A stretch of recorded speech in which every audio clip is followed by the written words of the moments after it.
Hey everyone, I'm back for today at least. I don't get a lot of time to make content anymore since I moved to Colorado, but because I'm the lead doc at this busiest clinic and I work all the time. But you know what? In light of the news surrounding Luke Ross's mod for Cyberpunk, I fear I should at least make a few suggestions and put my 2 cents in on the topic. Now, I'll be the first to admit when I woke up to the news that CDPR DMCA'd Luke over Cyberpunk being included in his mod, my gut reaction was to be furious with them. I mean, the whole theme of Cyberpunk is the corporal overlords crushing the little guy with brutal capitalism, and it seemed like they were doing just that. The mod had been out now for what, like 5 years, and there was tons of stories in the gaming media when it first added Cyberpunk about Luke making like 30K a month with his mod, so it wasn't like it was a secret. So why now? Well, honestly, I'm not sure why all of a sudden they decided to do this, but according to CDPR, they did let Luke know that if he just made the mod free for everyone, he could keep it in the mod. Or at least make it a free mod separate for and ask for donations. I mean, he did that with GTA 5, so we know it's possible. But anyway, he decided he would just kill Cyberpunk instead. And you know what? That's his prerogative. Now, I see he's complaining on Twitter now that people are pirating his mod with Cyberpunk still included, and honestly, I don't know what else he could have expected. I personally have been subscribed to his Patreon now for like years, giving him support, but you know what? Without Cyberpunk, I'm no longer subscribed.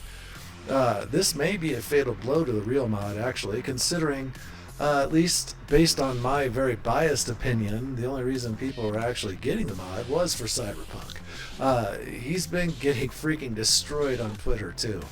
I know there have always been people that didn't like his Patreon model, and I can understand that, but man, this shit's brutal.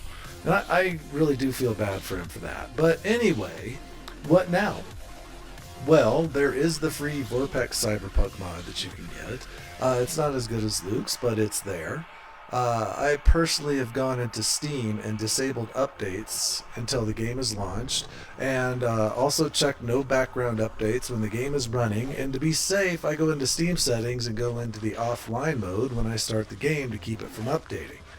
You can also go to your local Steam apps folder and make the app manifest underscore 1091500.acf file read only, which is supposed to keep the game from updating and breaking the mod. I don't know if it actually works though. All that stuff that you can do for now. The good folks at Flat to VR have reached out to try and do an official VR port of the game. That would be pretty awesome, really. My dream is actually that somebody picks up where Luke left off and makes the mod that uses real stereoscopic 3D and not relying on AER to render the game in VR. I mean, AER2 has been amazing, especially with the DLSS fix or whatever it is he called it. But not having to restrict myself to 80 hertz to get smooth gameplay would be great. I still don't think motion controls are worth it in Cyberpunk.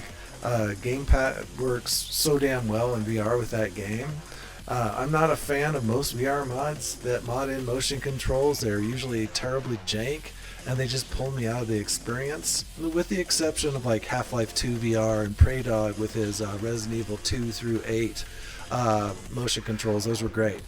But anyway, that's my 2 cents. Do everything possible to keep your game from updating. You'll easily be able to find the mod for free now, and hopefully someone else mods the game for VR and makes it even better. So anyway, that's all I got to say. Hope you all are doing great, and game on, boys. I'll talk to you later. Bye.